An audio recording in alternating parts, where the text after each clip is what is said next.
Have you ever heard of cash for keys? Well, it's on the rise, and it's something that's been plaguing a lot of landlords lately. So let's discuss it.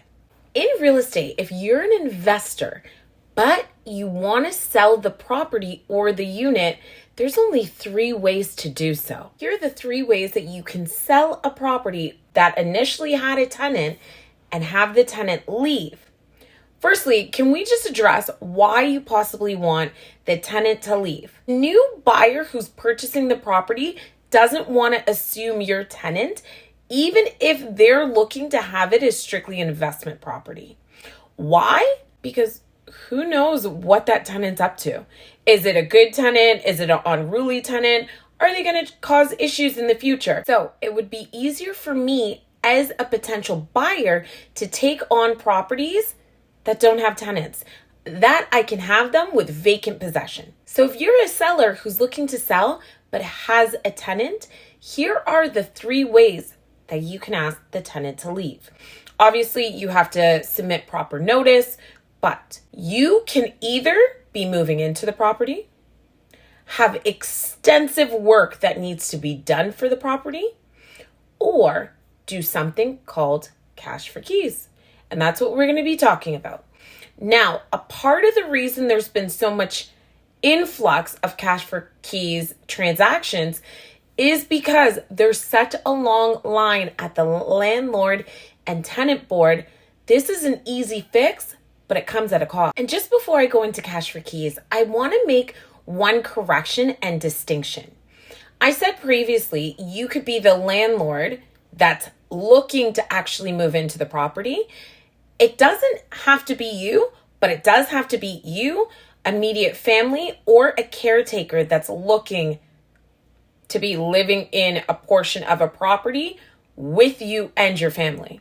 So those are the only way that you can actually take back possession of a unit or a dwelling. I say that in the sense of like, what if you live upstairs and you rented out the basement, but you need the basement back? That's what I mean. So cash for keys, let's actually define what that means. Cash for keys is when you actually pay the tenant money to leave the premises. In essence, what you're doing is exchanging cash for the keys. And why would a landlord do that? Because they might be looking to sell right now, and you being the tenant is the only thing in their way to actually putting the house on the market.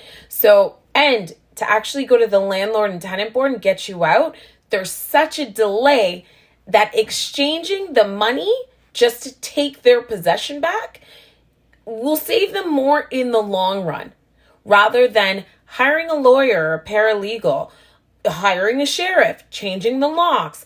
Like, price points do start adding up.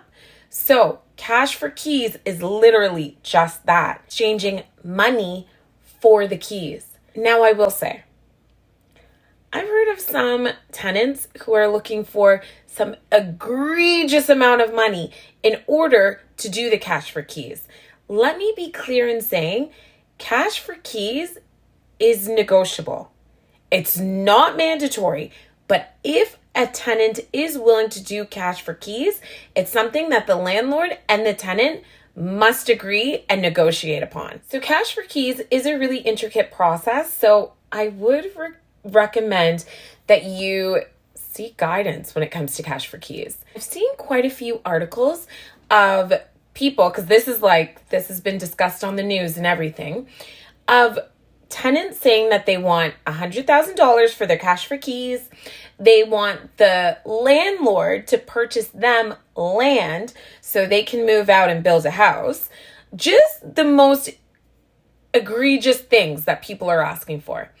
Just so you're aware, as I said before, cash for keys is negotiable, but typically I've seen a few months rent up front is what the landlord would offer to cover the tenant's now cost of moving out.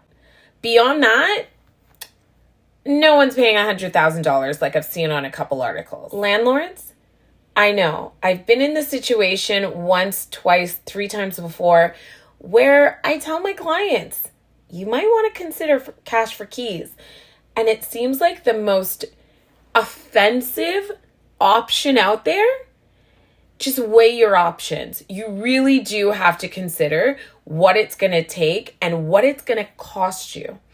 Is time more valuable than money, or is money more valuable than time? There's a lot to consider here. So if you have any questions, always reach out.